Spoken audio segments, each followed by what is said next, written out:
everyone. Welcome to the Horror Room. Today, we're doing another indie horror spotlight. I have a guest with me who's a jack of all trades: editing, music videos, logos, directing, musician, and he has a new short film coming out. I have Rick Aydelott. Rick, Close enough. how's it going, my friend? That's It's close. going Okay. All right. close enough. It's all right. Yeah. Everybody butchers it. It's fine. Like I said, my name is Rick James. You could just call me that. It's a lot Or easier. Rick James. It's Right. Right. Nobody cared about my middle name and that I was Rick James until after Dave Chappelle. So thankful, and also at the same time, like, man, really? So whenever I so. show my ID, they're like, "You could say the bitch. It's okay. You're allowed to." And I'm like, "I know, but it feels almost, like a cheap pop from wrestling." Yes. Yeah. I'm too old for cheap pops now. I want the legitimates. So So yeah, Rick, you pleasure start. to be here. Happy to be here. Thanks for coming, man. Thanks for coming. I've, So I've you had a started. really tiring day, so I'm kind of just chilling in my bedroom right now. So So you started off as a musician first. I did. Uh, you know, when I was a kid, film was always there. I always loved watching movies. There was literally an addiction. If anybody wants to say anything else with the words, I had VHS collections like you wouldn't believe. Like legitimately, like you wouldn't believe, a whole wall full of VHS tapes. And then when DVD came out, yes, I'm that old. Um, I'm that old when too, so yeah. when DVD came out, I had to replace all my VHS with DVDs and such. But music was a way to, at that time I was young, to express myself artistically and go out there and perform and do things and I have a natural love for music. It's always been there, but film has always been there as well. I just never realized it until I became older, of how much I do enjoy it, and how a part of me, just as much as music was it, as it is. um yeah, and I performed for like 20 some odd years, man. I went out there, did shows every weekend if I could. Went from city to city, to state, toured the country. I didn't get to make it overseas or anything of that sort, so get any big name fame. But I did do a lot of things that I'm very proud of, accomplished wise. Not very many people can say that they've played the Whiskey A Go Go and the Roxy, world famous Los Angeles clubs, Yeah. on a Friday and then a Saturday night. You know what I'm saying? And being able to do that with people there watching you and enjoying what you're doing. So to me, it was a blessing. And it kind of, when I got too old to do it anymore, I'm You 44, transition. and I had to make a choice. And I'd always been doing music videos for myself or my band or even friends bands, because any musician will tell you that we're broke. So we can't Mhm. afford to pay somebody in the film industry, regardless of how talented they are. We couldn't afford it 9 times out of 10. So I took it upon myself to just let me learn it. Let me start. Let me just figure it out. Give me a camera.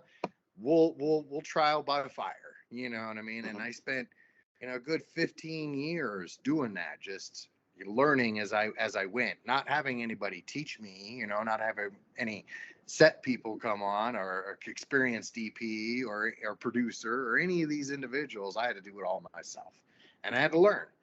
And keeping in mind, though, this is before the internet, Mhm. was Yeah. really as big as it is, before YouTube, for God's sakes.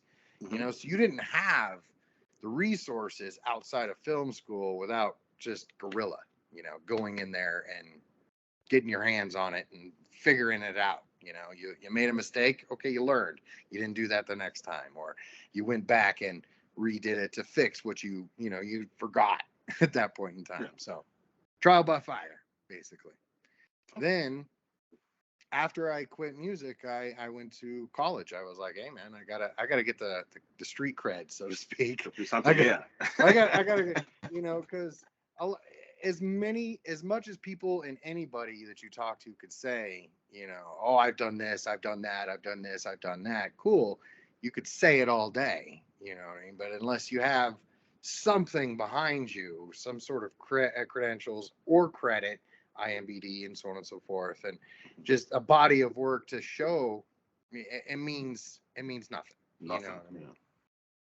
Yeah. And a lot of people in the film industry didn't go to film school, and that's fine. That's perfectly okay. And I'm not even knocking them or even trying to say, oh, I'm better because I have a degree. No, it was literally to reaffirm what I already knew and to get the little cred on there, to get the little put on your Yep. resume. Say, no, I do know my shit. Yeah. You know what I mean?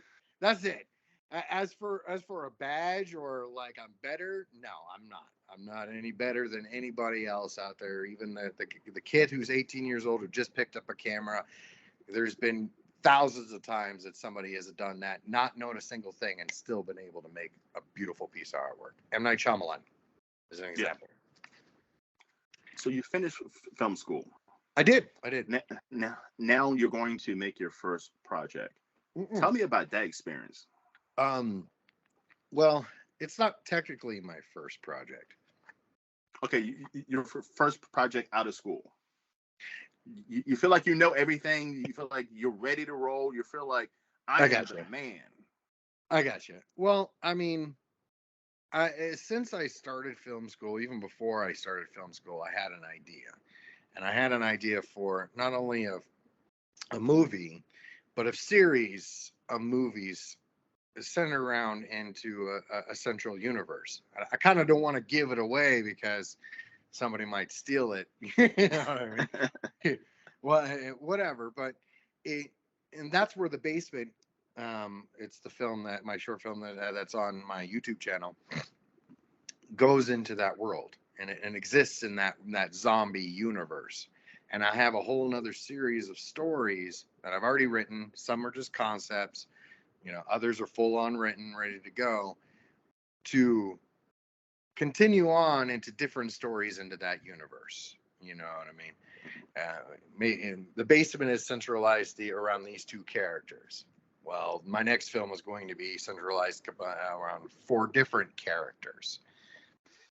And my idea, my hope is that as much as that zombies are a mainstay in the horror genre and as gory and as beautifully gory as they are sometimes, I love them. What I'm trying to focus on is the horror of the human. That they are real scary monsters, Mm-hmm. and I want to look at what in real situations of what would happen if these people were put into this world, and how would they really react. Not the fantastical Hollywood, everybody wins. Yeah. There's always a final girl and the black guy dies first. Yes, None of unfortunately. that. I know. I didn't do it, but you know you know what I'm saying. I want to get away from as much of those staples or cliches that they have in the horror movies, but at the same time, I understand that's where our genre comes from, is a lot of those cliches. Mhm. But I want to step away and make it more realistic, if in a fantastical world, if that even makes sense. You know what I mean? Yeah. Now, is it hard as a filmmaker with the safe route that a Yeah. lot of filmmakers go? The safe route, the cookie cutter. Is it tough not to go that route as a filmmaker? I mean, it all comes down to money.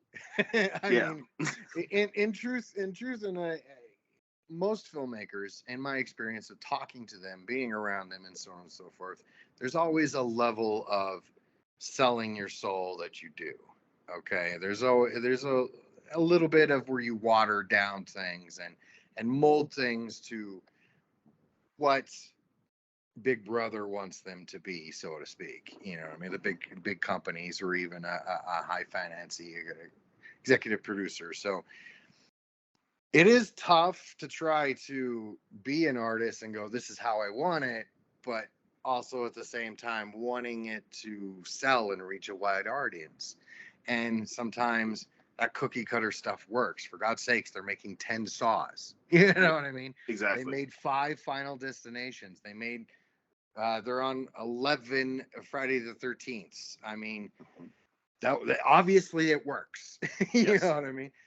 So I find that the trick is to try to be able to change it, but keep it, you know what I mean? And try to find a nice, happy hybrid. So where you can make everybody happy, but you're still not giving away your soul so much. Okay. That's where I find difficult is being able to reach that middle ground of getting everything in, you know, because the first Saw was completely almost genre changing in a sense. It was groundbreaking. Saw was such a good film, and I was scared. You know what I mean? And I haven't been scared in a while. But then, you know, what they did, everything after the fact, it gets watered down. That's the type of stuff that I want to do, is that groundbreaking thing. And then if somebody wants to cookie cutter after the fact, thank you, I'll take the paycheck. You know? Yeah. You know? Because I'm 41, so I'm right behind you. Right.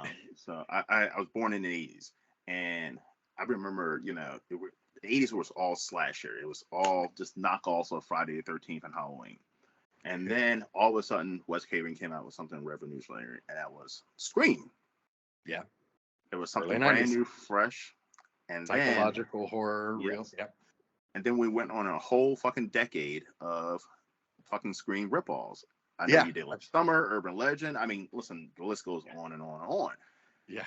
And then we went into the whole cycle of fucking Paranormal Activities and Conjuring for a whole fucking 10 years. Yeah, and the found footage stuff. Yes, and the found footage. Don't get me wrong, Blair Witch was awesome, and I actually know one of the production assistants and like assistant directors from that film. He was one of my professors, and I was like, dude, I love that film, but everything else after that was shit, man. He's like, I had nothing to do with it. And I'm like, I know, but still, that was just shit. It just goes into something about horror. It goes into that overkill mode. Whatever is something that revolutionary, and boom, it's going to be for 10 years a repeat of that. Yeah. So, and here's another perfect example. I'm sorry, I didn't mean to interrupt. Mm-hmm, you're good. But American Horror Story. Perfect example of like, you know, them trying to push the boundaries every season and trying to make new and interesting stories, but you could also tell that it got so watered down and formulaed that it kind of lost its luster. And now they got Kim Kardashian in it. I'm like, it's stretching. They're stretching at this point. I'm sorry. You guys should just go and end it at that. You put Kim Kardashian in there. For God fucking sakes, that woman cannot act. No, not at all. I mean, she did a porn movie, but that doesn't. Yes, but she wasn't even good at acting in that. But she couldn't even fake it well. Let's be honest. But I mean, you know, they stretched a little bit when they put Lady Gaga in the Vampire Hotel one, but like it turned out to be better, you know, even including her, you know. But they continued on the next season with Roanoke and made her the creepy witch. And I was like, okay, there's got to be a certain point when we don't have Lady Gaga's bad acting, you know. And then she did A Star Is Born, and everybody's like, wee. All right, anyways, I digress. I'm excited to see her play Harley Quinn in the Joker. I am excited for that. And I'm well, you know, I'm it's a toss up. I'll see, you know, I'll give it its just due, just like I do with every DC or Marvel movie. You know, I watch all of them. I'm a comic book fan, so, you know, it's not like I live by these movies, but I've been watching them for a long time, you know. Since before Daredevil, for God's sakes. You know what I mean? So I've been invested in comic book movies for a long time, and I hope to at some point to be able to direct one. But I'll give it its just due. You know, we'll see. If I'm pleasantly surprised, I'm going to be pleasantly surprised, and we'll be on another episode, and we'll be talking about Yes, that. I know. Yeah. And I'll be like, you know what was fucking wrong with that shit? You know what I'm saying? Why did they have to stop and dance? Really? You know what I mean? So We let's could talk go about on a whole zombies. other level if it I comes to know. comic book stuff. Yeah, I'm just saying. Horror is my love. Don't get me wrong, but comic books are my love too. So Comics and sports, horror, comics and sports. Those are my loves. I can you go all lost by. me in sports. I used to play sports. Can't do it anymore. Once I realized that the Super Bowls were fixed, I stopped watching them. I know, especially when my Eagles lost last year. But but let's talk about zombies. Since Okay. you're a zombie Love guy. those. All right. So Oh, you and I, we grew up in the golden age of zombie movies. I mean, like The Living Dead, George A. Romero, Dawn, I mean, all that good shit. I mean, Dead Alive. Do you remember Dead Alive? yes, Dead Alive, Return of the Living Dead. I mean, even they were camping in 1 and 2. They were camping in part 3 too. Part 3 with the chick. Yeah.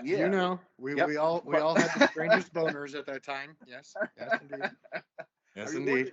I rewind that scene back many times as a kid, but but like we grew up in a golden age. Then zombies died.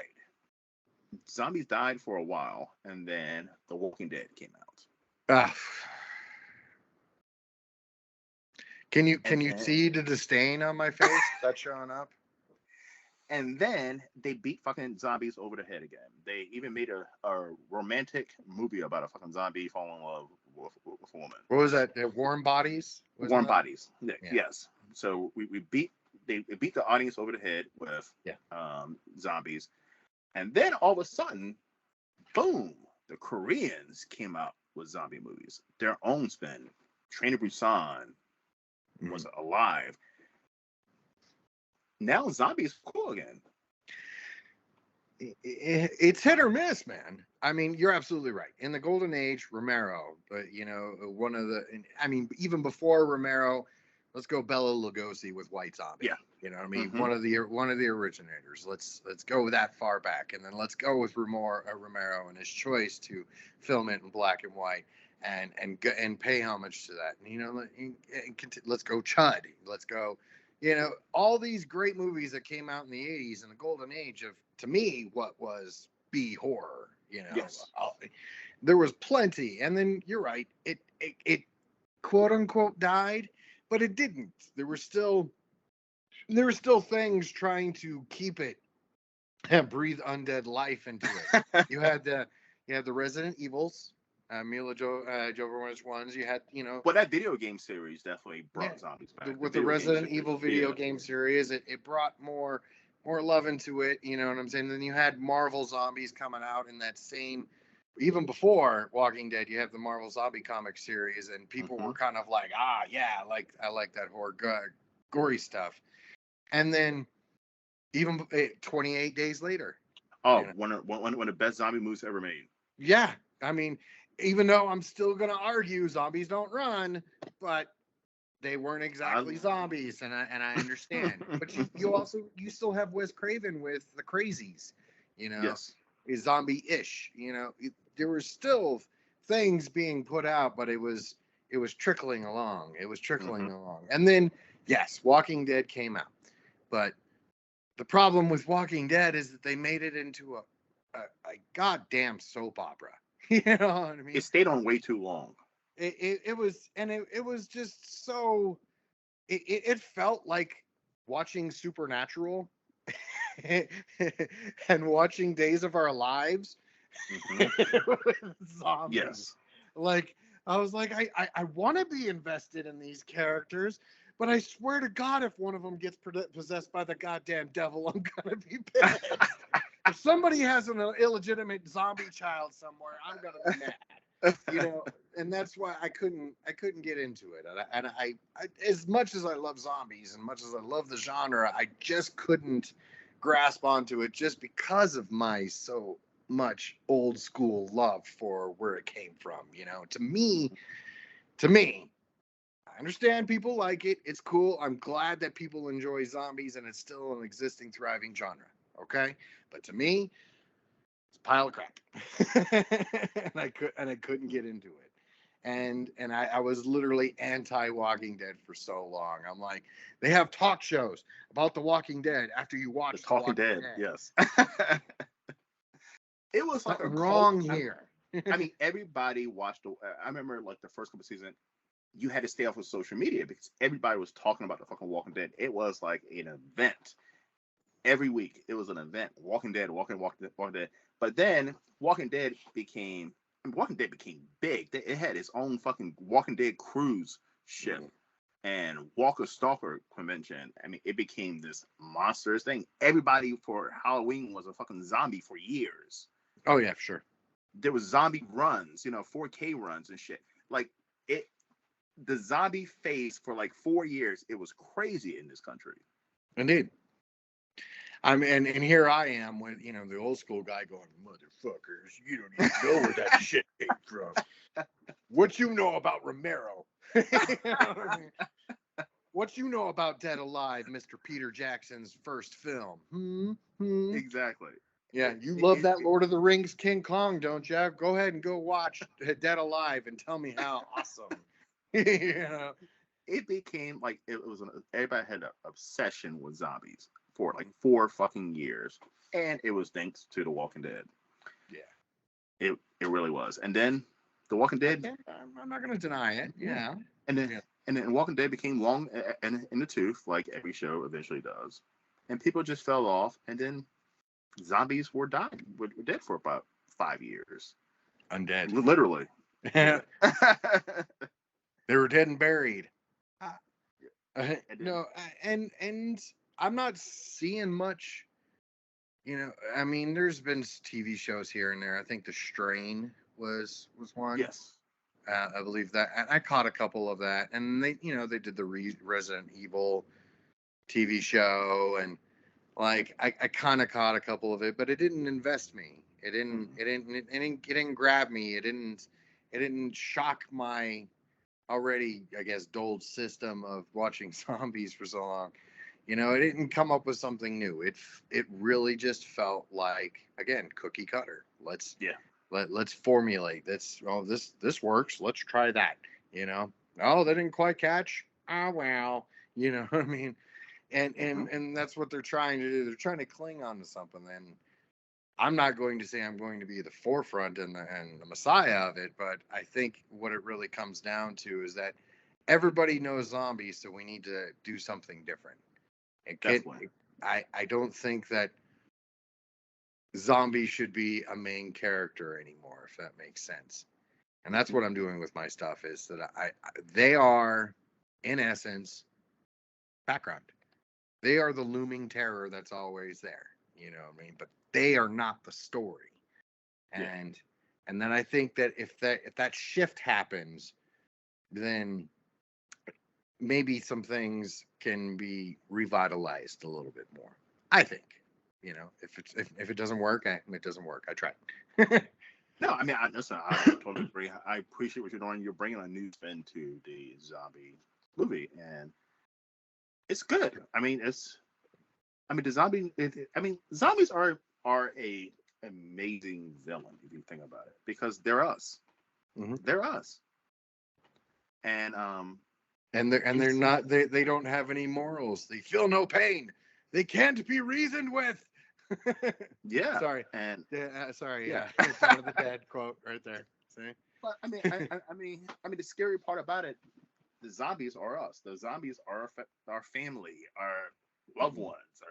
They're zombies. Yeah. Hence the basement. What would you do?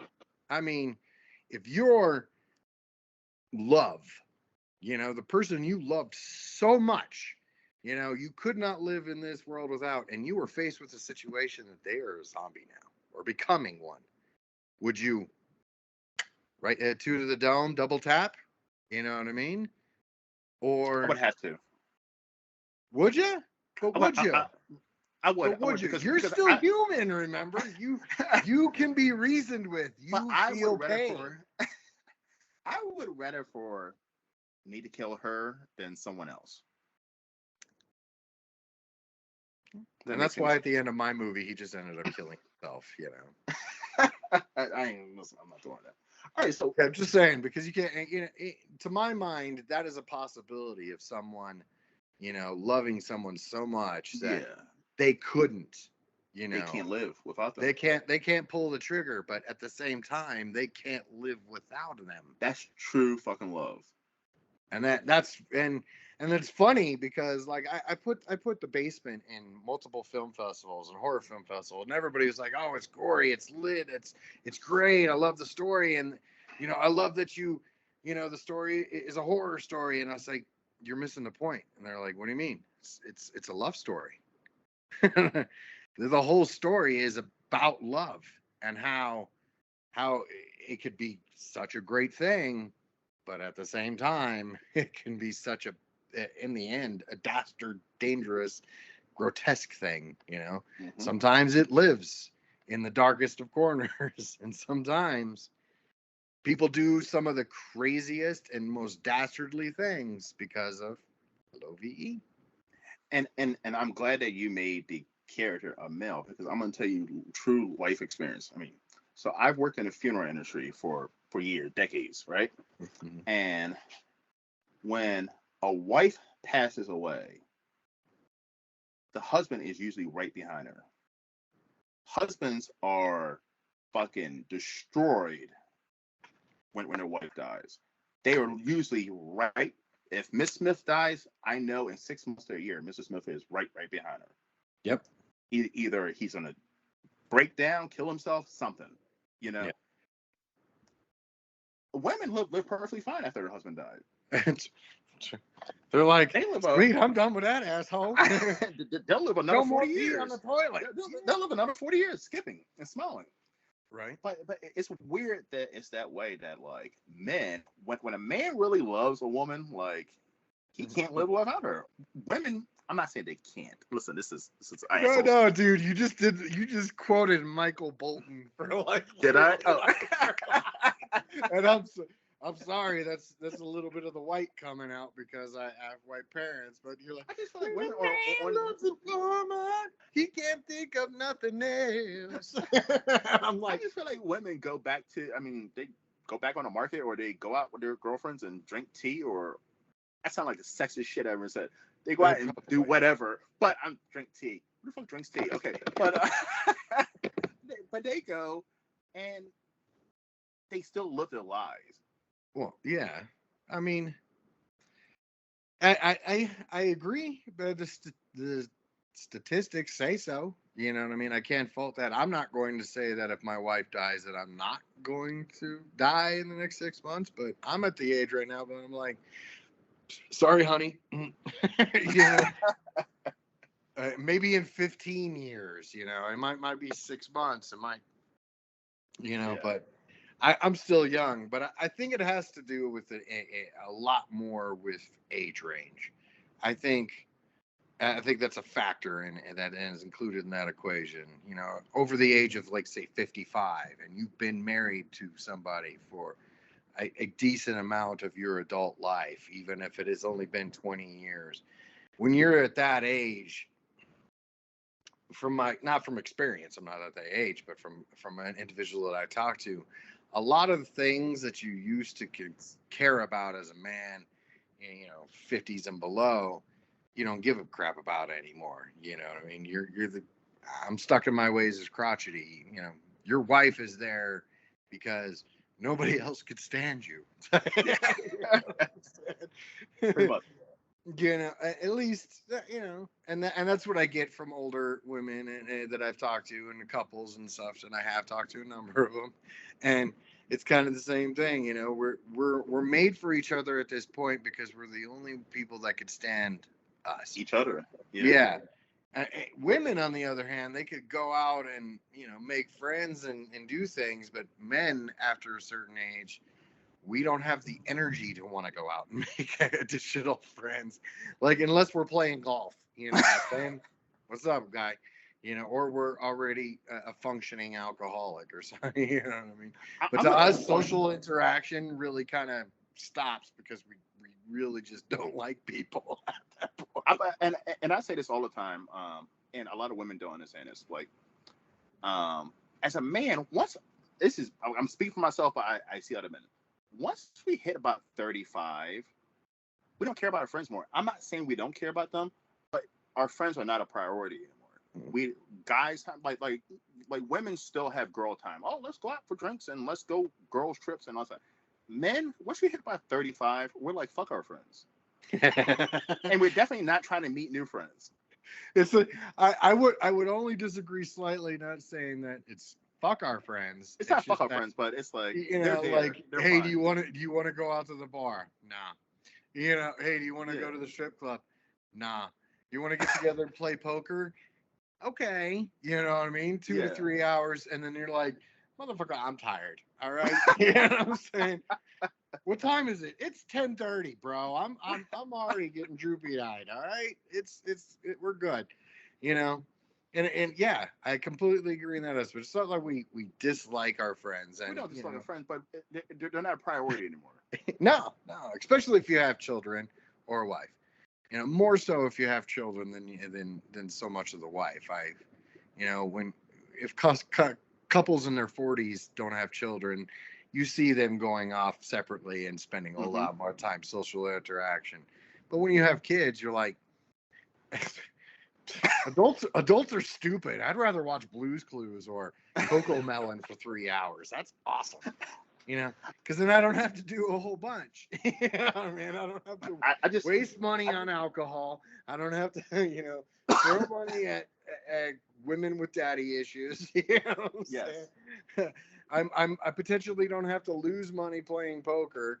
You know, I don't have to do all these things. I can hang out with my kids and remember what it was like to be that young and enjoy things like the Smurfs. You know, I just got to the age at 35, right? At 35, if I wasn't hanging out with a significant other, I was doing shit by myself. Like I was not like, hey Bobby, let's hang out. It just became boring to hang out with guys. Like because it's the and same like shit. women don't understand that. Like as men, once we get to a certain age, like our friendships become different. Women friendships stay the same. Our friendship becomes different. Not just saying that we don't. Hey, what's up, man? How you doing, man? Okay, blah blah blah. Right. We bullshit, but we don't hang out every fucking week. We don't see each other every fucking week. It's not a priority. It becomes again. I apologize if I You're interrupt. good. It becomes, in my experience, like, okay, we'll hang out, but what are we doing that's going to benefit either of us? Exactly. And that's why I have a lot of friends and acquaintances in the film industry and stuff. They're like, hey, you want to come hang out? Are we filming? Yes. No. No, I'm sorry. You know what I'm saying? Hey, you want to come out? Am I getting paid? Yes. Are we making money? Are we doing something to better ourselves and produce something that, be a passion project for you, passion project for me? No, I'm okay. You know what I mean? Yes. So it's not, it becomes more streamlined and focused onto, I suppose I could say, our own personal goals and our own personal endeavors and what we want to do. Like here, we could do this every week, but as long as it's, doing what you want to do, it's exactly. it's a job, quote unquote. Yes. And that's it's where, beneficial. yeah, and that's why men at our age don't take 3 hours to go shopping. Exactly. We're streamlining it here. We What do enjoy I being need? home. Milk, eggs, bread. Boom. I'm in and out 10 minutes. I work a lot, but I enjoy being home. I really do. I'm a homebody. Like I'm 41 and I can't believe I'm saying this. I'm a fucking homebody. I enjoy being fucking home. Like Right. What My else is food's out here. there? My What else is food's out there, here. Rick? My bed's here. What My else is video out there, games Rick? are Bullshit. here. My computer setup's here. What do I need to go do anything else for? I know. Unless it's benefiting me. Oh, I'm gonna go film. Okay, sweet. It's fucking hot out there. That sucks. Can I go home? Yeah, film everything in green screen like Robert Rodriguez, But women, I give it up to women. Y'all keep your fucking friendships for life. Right. Like y'all make your friendships. some of y'all even make your friendships a more priority than your fucking relationship. Sometimes, yeah. I mean, I mean, especially if a woman's been friends with somebody for, or maybe it's just because of that, that difference in connection. You know what I mean? The connection between a man and a wife, obviously, is a little different than a connection between two good friends, because there isn't that sexual tension, if you want to call it that inherent, combination physically or whatnot. And plus, girls can talk to their girlfriends about everything and not have to worry about being judged that's true. That's true. Yes. incorrectly if they're incorrect.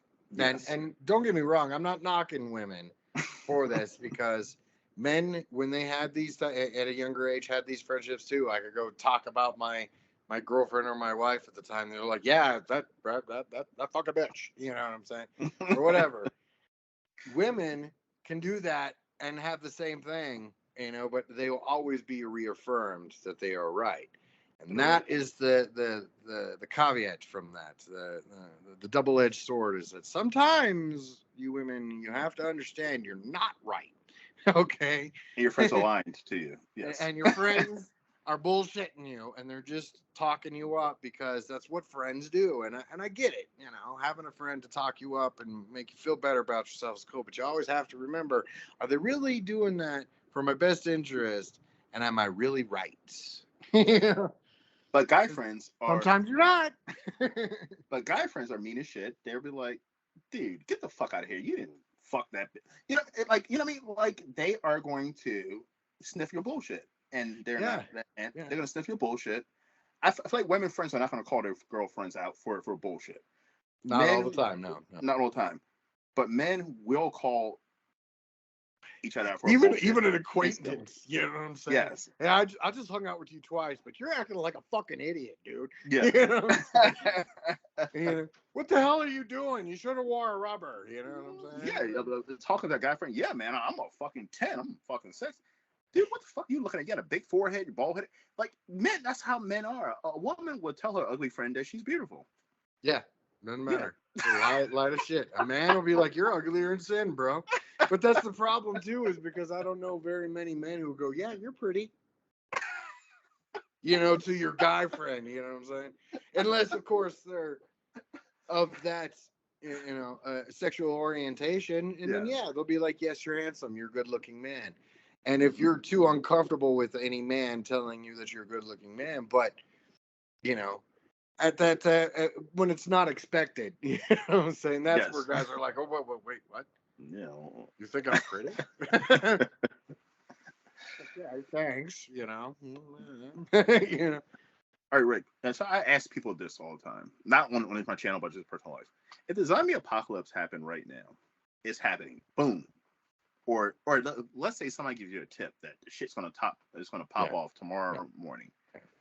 Where are you gonna go? Everybody says, I'm sure they say so many different things, but the truth of the matter, there is only really one location that is going to be beneficial to you, and that's up north. Alaska, Antarctica, any of those areas. Why? Because it's a dead body. And what temperature does a dead body freeze at? Below 50, just like everything else. We as humans can survive in weather that is below 50. A dead body cannot move. It is going to freeze, and it's going to shatter, it's going to fall apart. That is the safest place to be. I'm going north. Snow, cold. The colder, the better. That is a fucking answer I've never heard anybody say. Now, if I am unable to do that, if I am unable for some strange reason, no gas, no way, no transportation, all the horses are dead, I can't find a donkey, I forgot how to ride a bike, you know what I'm saying? If all these things happen, I'm going to go into an apartment complex and knock out the stairs. I will take at least the first 3 top levels and the stairs and all the access to it. I'm going to blow them to shit, or hit them with a jackhammer or something. Knock out the stairs. How are you gonna get food? Ladders. I'll grow food actually on top of the roof. See, I say I would go. I would steal someone's boat. I would And go where? To just an be out in the unpopulated fucking island? this unpopular item or stay out in fucking sea. Something. Okay. Yeah. Now, let me ask you a question. Do dead bodies float? Yeah, they do. Okay. So, what makes you think that a zombie that doesn't tire, doesn't need food, isn't going to make it across a vast ocean, especially since it's able to float? It can. But here's the thing, though. Being in It's dealing with not a going to lot of die dead from bodies. drowning. It's not going to drown to death. Okay, but going into this, dealing with a lot of dead bodies who are called floaters. Mhm. Um, their skin and their tissue break down. It's So it's a zombie. It's already breaking down. no, It's no, no, just no. But I'm talking about it breaks down even more. It becomes liquefied. It starts yeah. falling apart. So they What start falling apart. Mhm. So yeah, you might have a fucking head rolling up to you, but you're not gonna have a full fucking body. Yeah. Yeah. What are you gonna? You're gonna go to an island, and then what are you gonna do? You're gonna eat the fish that have been feasting on all the dead But listen, bodies. I don't stop that. Yeah, listen, I'm gonna listen. poke I'm holes in just this because I've thought about this a lot longer than you have. I've read the Zombie Survival Guide, okay, back to front. I've watched and researched this, okay. I'm gonna tell you right now that your safest place is going to be where it's cold. Everywhere else where it's warm and there's any kind of access to land in any shape or form, besides freezing temperature, they're going to stay mobile and motion. And, if we learned anything from Resident Evils, we know that crows feasting on dead bodies are going to make zombie crows. Fish that feed on the zombies are going to make zombie fish. So your only source of food has got to be something that is going to survive in a temperature climate that zombies cannot, which freezing. I'm gonna give you my true answer, but this is gonna give it away. I have a friend of mine who has one of these underground fucking bunkers, like top of the line, fucking food and everything can last him for like fucking 100 years. Nice. So I'm gonna kill him and his wife. This is awful. This is fucked up.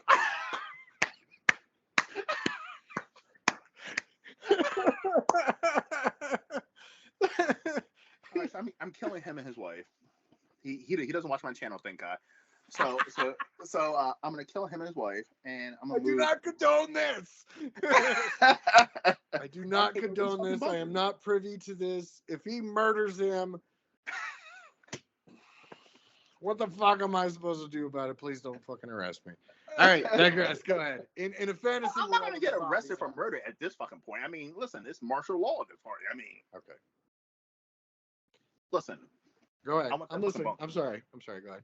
Yes, but I want that fucking bunker. That's what I'm really gonna fucking do. You're gonna take that bunker. I'm taking that fucking All right. bunker. No, you can't share the bunker with him. He's I got thought food for listen, 100 years. you were gonna ask me that. Fuck no, I'm not sharing the fucking bunker. You're a dick. I gotta bring my whole fucking family in and their fucking family, and you know what I mean. But I gotta share resources with his fucking family. Nah. Oh, I mean, aside from the fact that he culminated all these resources and made this bunker, fuck him. He don't deserve it. Survival of the fittest. Yeah, all right, son. You have He fun shouldn't with told your anybody he has bunker. a fucking bunker. You have fun with your bunker. I'll be up north, and when you're out of food and you get attacked by zombies, don't call me on the radio. I'm gonna I'll be be like, dead. so what, Dad? He has like a 50, Survival of the fittest. he has like a 50 to 100 year supply. I'll be fucking long gone dead before You'd be golden. I'm enough. I've always had a question that was asked to me one time because of my not extensive knowledge. I wouldn't say I'm not a master in zombieism, so to speak, but I have a theory. All right, Mm-hmm. I have a theory of why zombies eat brains and how zombies are going to come into existence, possibly in our actual reality. Because again, these are just theories, fantastical theories. Okay. First, how it's going to happen. There was a movie, you might have heard of it. It's called Maximum Overdrive. Yes. About the comet and the green trail. Mm-hmm. Now, in Romero's movies and sequence of movies. I want to say it was Night of the Living Dead. I could be wrong. I think it was actually Dawn of the Dead where they started talking about it, and they mentioned that a meteor coming into our atmosphere. I think that is exactly how is it going to happen. I think it's going to be a virus that's going to react and reanimate the dead and require and in essence, and this is why they eat brains, require them to get something that they are no longer producing. In our brains produces pheromones. You know what I mean? And electrical impulses, obviously, but predominantly pheromones are produced from our brain and tells our body to make them and such. I think that's why zombies can know where we're at and they come after us because they can smell it instantly, instinct, as it were. And that's why that they're attacking brains because part of their brain is still relatively logical and they think, oh, that's where I'm going to get it. You know what I mean? That's why I think zombies are coming after us. It has nothing to do with the dead and oh, we want to eat the living and animalistic. I think it is because we are being deprived at that point of a certain chemical that technically a live person needs to function. You know, pheromones and the and our chemical makeup. I'm not a biologist, so please, for God's sakes, don't rip me apart of my inability to know some of these things. But it logically makes sense to me if you think outside of the box, so to speak. And I think the virus is going to react and reanimate and give us the and have this craving for something that we're no longer getting. That is in our brains. So I like that. I've been and that is my theory.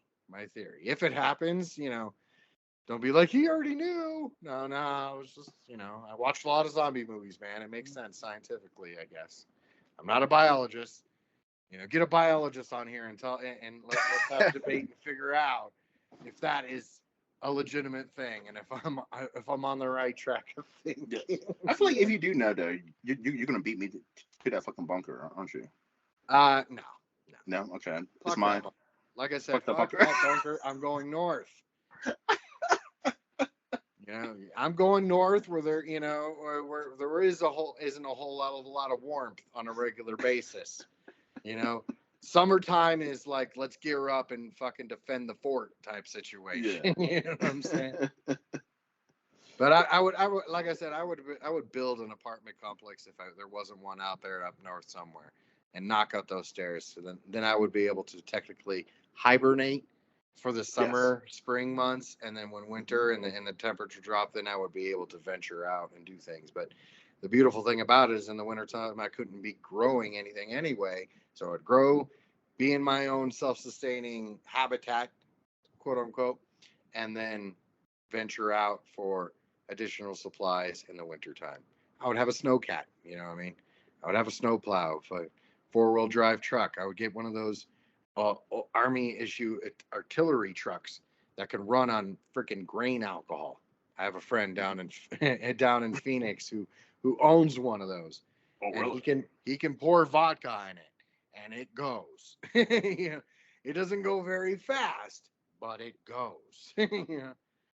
One last zombie question. All right, so you got your apartment, you got the stairs knocked out. Yep. There's some people down there and said, "Hey, sir, can you please help us?" Are you helping strangers? Are you allowing strangers to come up? Oh, man, this is such a moral question because I actually have a story, a part of my series that deals with that specifically. And, I went the dark way with it, obviously. So it's very hard for me to not say to differentiate, but to would I try to help? Yes. But I think also at the same time, after being isolated for so long, can I guarantee that I'm still going to feel that way? I don't know. You know what I mean? Yeah. I think at a certain point in time, eventually, I think every person's mentals will break down and we'll do things that we didn't think that we would be doing before. You know what I mean? Maybe cannibalism, for God's sakes. But You know, we'll breed cats to eat them. You know, never. I'm just saying, like when the zombie Never apocalypse know. happens, you better start making friends with some house pets because, how often do you think you're gonna get a hamburger? You know what I mean? It's gone. And I think Demolition Man. What were they eating down in the sewers? Rats. Yeah. Do you see any cows? You know what I mean? Do you honestly think that the cow population is just going to skyrocket? In a matter of a zombie apocalypse? Probably not. You know what I mean? And what does skyrocket? What produces quickly? Rabbits and cats. So make friend with your other white meat, guys. you know, That's true. just remember that meat is meat. Food is food, and sometimes it doesn't entirely matter where it comes from, except humans. I think that'll be like the last thing that Yeah. goes. Is I think cannibalism will be the last dipshit shirt. I will Donner Party the shit out of you if I have no other option. It's You know. you just don't know what situation you'd be in Yeah. unless you're in a Yeah. fucking situation. I mean, that's So what I right now here in this world, would I try to help? Yes. But would I have but in that situation, would I feel that I would be as morally driven as I am now? Probably not as much. Like if person got bit, you know what I mean? Sorry, no cure. Tack tack. I'm not wasting I'm not wasting time and resources keeping you alive when we already know you're gonna be dead soon. So exactly. I think that's that turning point that even humanity is going to reach and come to terms with their own survival and their own animalistic nature. I Yeah. think a lot of people are going to just be like, oh well, yeah, Like right now, I'm not thinking about fucking. I would never murder anybody. But if right. if it becomes between myself, my family surviving, yeah. I mean, Double tap, tuck tack. You know what I I do what I gotta do. mean? I mean, that's where I think that the toughest part is going to be for the human race is when it comes to like I covered in the basement, when our immediate and most important and dire family members, potentially get infected, like if one of my kids, for God's sakes, Yeah. one of them got infected, am I going to be so quick to boom? And probably not, and that part of our morality is going to be something that's going to break a lot of us. And it's Mm-hmm. going to break a lot of us badly, you know what I mean, and drive a lot of us insane. And I think that is something that needs to be touched on is, you know, the amount of crazy that we're going to go before we adapt and become heightened. I've even Yeah. could even call that heightened. You know what I mean? Just fucking. Surviving. Yeah. So when it comes down to survival, like a lot of us are gonna lose our shit and kill ourselves, kill other people, and do some dastardly shit. And it's gonna Mm-hmm. be, Dead Rising, the video game. Some of Yes. the most wicked and evilest fucking people in that game are the people that went nuts, that got stuck in this mall They and snap. they had to survive. You know Mm-hmm. what I mean? The clown with the two chainsaws. I was like, that could fucking Yeah. happen. You can snap. I mean, at the end of the day, it's all about resources. It's Right? all about resources. Somebody has something that you want. I mean, motherfuckers out there killing each other for Jordans and for a fucking car. So you think, Imagine and if this there was is only 4 cheeseburgers left. done. We fighting, motherfucker. Give me goddamn that. Yeah. I mean, motherfuckers were killing each other for a damn Popeye's chicken sandwich, killing each other for Popeye's chicken sandwich a couple years back. So imagine, if this is the last fucking Popeye's chicken sandwich on the fucking earth, and everybody's hungry. Imagine if it was the last cigarette. Oh my goodness, smokers would fucking go crazy. Imagine the last. I mean, motherfuckers can make hooch, out of almost everything. Toilet hooch all day long, but cigarettes. Or even like people who have heroin and crack addictions. Like, imagine the last crack rock. Oh God. Ugh. You're just gonna like wear it around your neck like a fucking pendant and just it's a symbol of power. You know what I'm saying? And But somebody would kill you for that crack rock. yeah, for real. You know, you got the last crack rock. I was like, you don't, and I have the power, and then you killed the crack rock.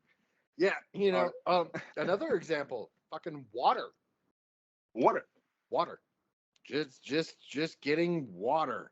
You know, I mean, fresh water that isn't We're gonna be drinking either our own fucking piss and shit. Oh, we're gonna be like dooning it, dude. We're gonna be wearing Yeah. suits that hydrate our fucking piss back into our fucking systems, and all we're doing is just recycling our own shit.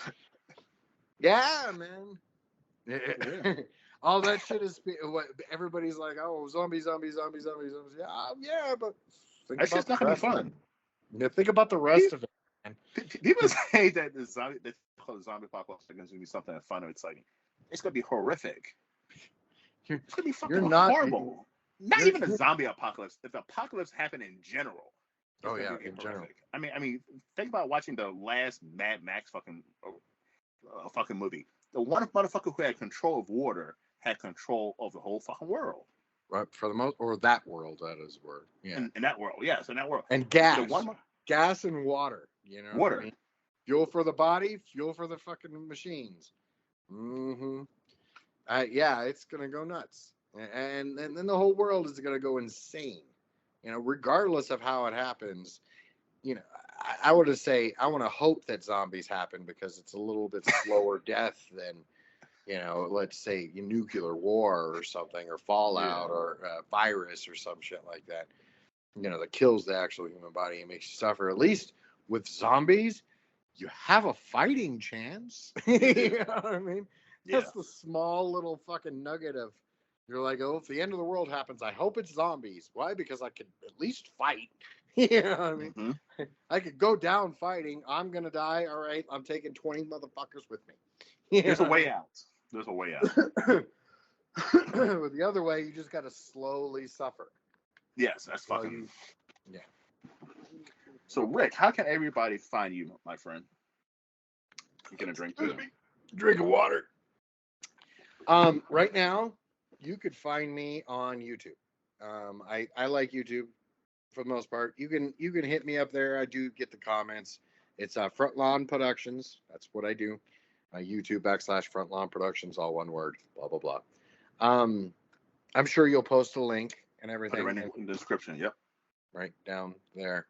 Up in They could look at all my work that I've done for at least for the last 4 years. I can't put everything that I've done for the last 20 years on there because some of the stuff I do not own. Some of the stuff never even saw the light of day. It was given to who it was supposed to given to, and then off into the world it went, wherever it went. So I don't even have access to everything. So, but there are clips, especially in my reel, of stuff that I've done music video wise, video effects wise, and such. Like you said in the beginning, I am so many things, but the truth of the matter is I'm the post production guy. When it comes down to it, after you've done your filming, give it to me. Let daddy have it. And, you know, I'll fix your sound, adjust it. I'll fix your coloring if needs be. I'll add video effects if need be, motion graphics if you want, logos if you want that. You know, I know somebody who does music score. I do music score, but I don't like to as much as other individuals. I like to give them their passion and not make me take it all from them. So I do have people that I outsource to. And I like to do that because I like to help everybody as much as I possibly can and get involved with as many projects as I possibly can because I love to work.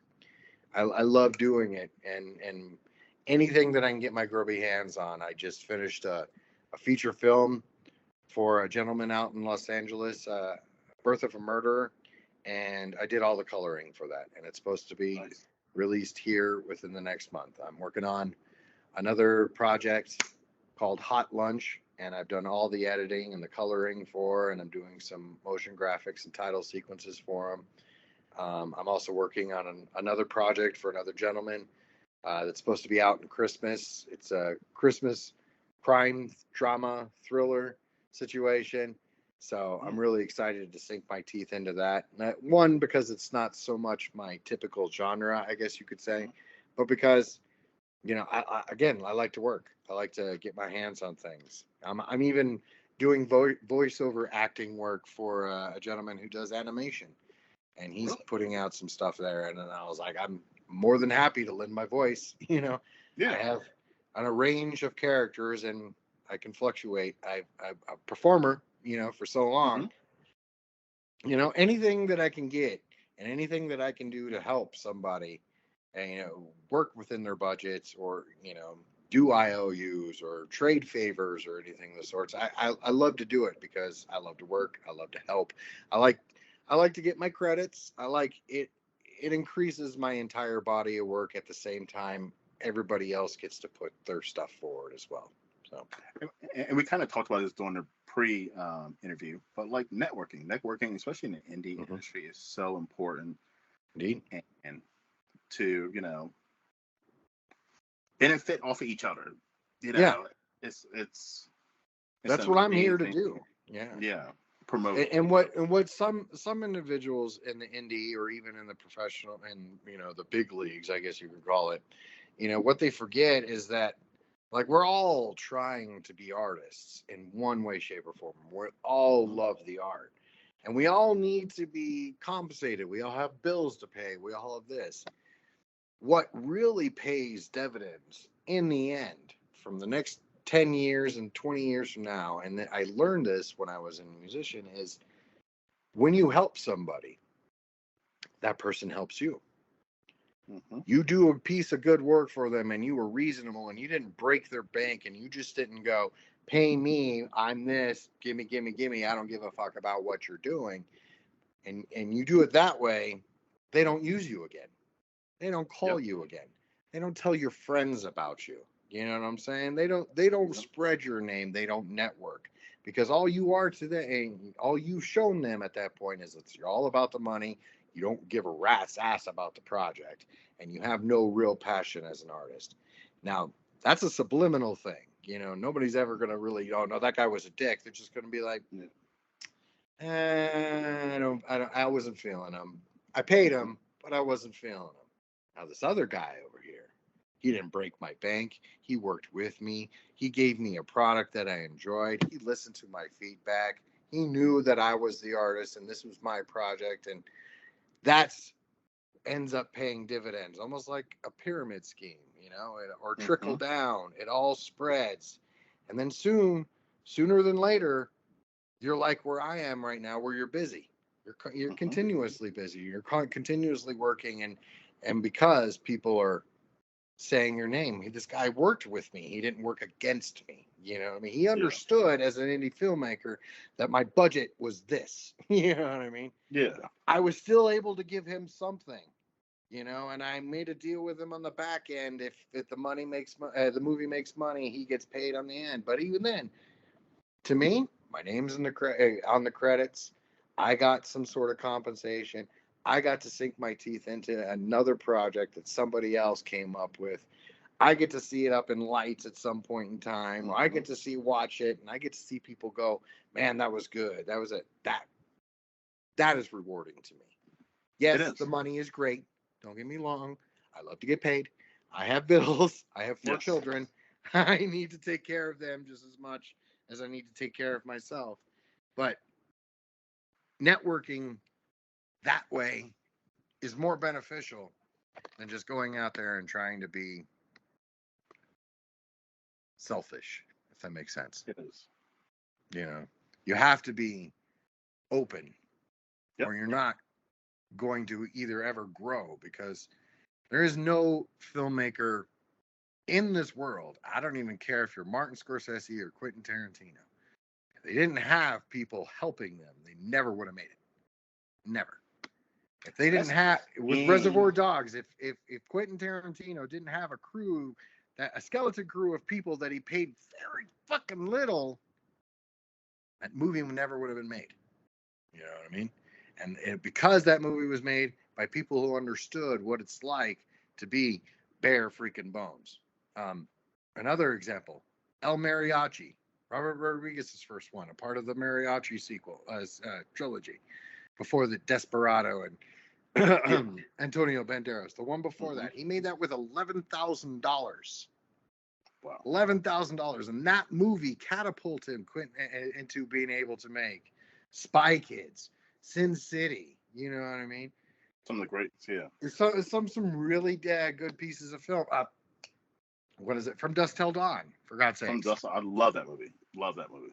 That was Robert Rodriguez, bro. But yeah, but the key is you got the saying is you got to drop the ladder down. You know what I mean? Yeah. When you get up the ladder, you got to forget to not put it down for the next person to come up. Indeed. Because if you don't do that, that person might be above you one day, and you want them to drop the ladder down for you, and they're not going to do it. No, because you were a dick, and all Yep. you cared about was fucking money. You know what? Indie filmmakers, I love them to death. I really do. I love all of them. I love seeing all the work and stuff, but there is a small sect of individuals who already have this notion and ego that they are big time, and they treat people like that, and they treat their crew like that. And you know, I've watched and witnessed this, some asshole directors, and I've literally walked off set a couple of times because I went, "Who the hell are you, bro? Your budget's fucking $6,000 and you're talking shit to these people? You should be kissing all of their asses." You know what I mean? You should be literally thank you all the time. That is, and that's the problem, is everybody gets this big head. You know, everybody gets this, oh, I spent $100,000 in getting all this equipment. So it doesn't mean you treat people like shit. You did it. You spent $100,000 doesn't mean that dude has $100,000, but you still need that dude, you know, because that dude's got talent, or that dude has this, or that dude has that. Treat them with respect. Treat them as friends, at least for the time that you're together, and then go about your merry way. Yep. You need them again. Guess what? As long as you were respectful and you you treated them that way, they'll come back, and you'll be able to work with them again. And if there's more money, guess what? You get to pay them more money, and they're going to even be more happy because now they're getting paid more money, and they're doing it with somebody that they've already worked with and had a good experience with. Yep. I mean, I feel like I can call any of my guests up, previous guests, and say, "Hey, you want to hop on my show for an interview?" Blah blah blah. And I feel like 100% of them would say yes. I missed the first part of that. No, I'm sorry. No, I'm saying that any of my previous guests, I feel like I called them at any point and asked them, "Hey, you want to? If somebody canceled, would you like to come on my show and fill in?" I feel like majority of them would say yes because they appreciate what I did, and you know they enjoy the experience. Yeah. That's what I try to do. And that's what I wish filmmakers did more of. I'm not saying all of them, okay? And don't get me wrong. There is a lot of them who are raised right, but there is also a lot of them, and it comes. I'm going to say this because I'm an old man. It comes from the millennial way of thinking, of it's all about self. It's all about you. You are the ego. You are the product. So fuck anybody else that does anything to help you get there. I'm the one making the money. You know what I'm saying? It's that self entitlement that they've got, that I find more in the case of millennials. I'm sorry, I'm not saying all of them, but I'm just saying it's that mentality that is more prominent with the younger filmmakers that come up. A lot of the older ones, like me, like you, some of the other guests, they know what it was like to try to make films in the 80s or in the 90s or even in the early 2000s, trying to be in the film industry. Whereas millennials, all they know is from the 2010s on, and they're like, hey, it's been really easy. I got a camera phone. I'm an influencer. What are you influencing? Anyways, I can get off on that whole thing. But I mean, listen, you don't know how many filmmakers reject my offer to come on my show because I don't have X amount of subscribers. or they come on my show and you can see that they are not putting their effort into it because they're not taking it serious. You know what I mean?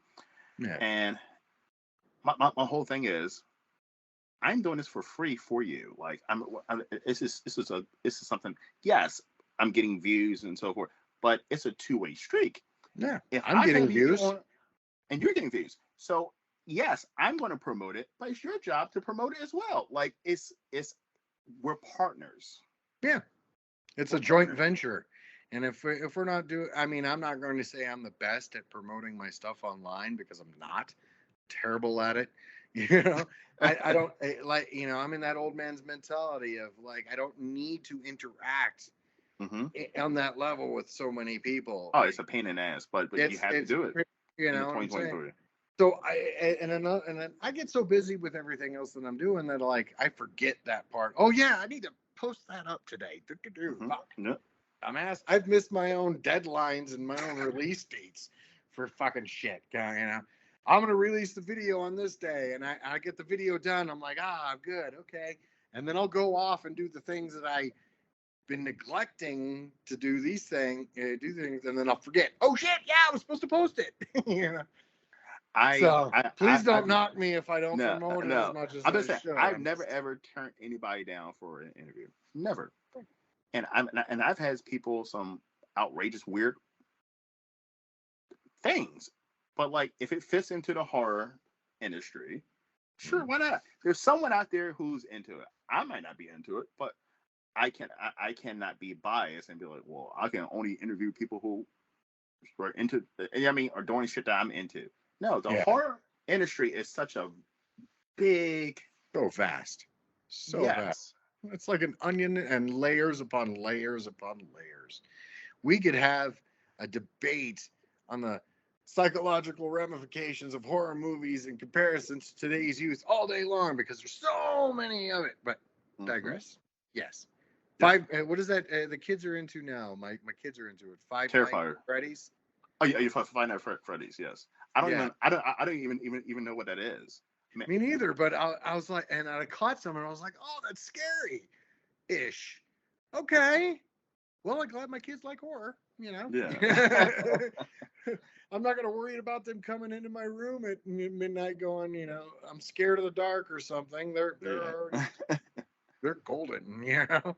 Yes. So I don't have to. I could show them, you know, It movies now. I could show them, you know, all some of the older gory stuff, and that's kind of a cool thing to bond with my children, my 3 boys at least. My little baby daughter is. Well, she likes metal, so I'm all right there, I guess.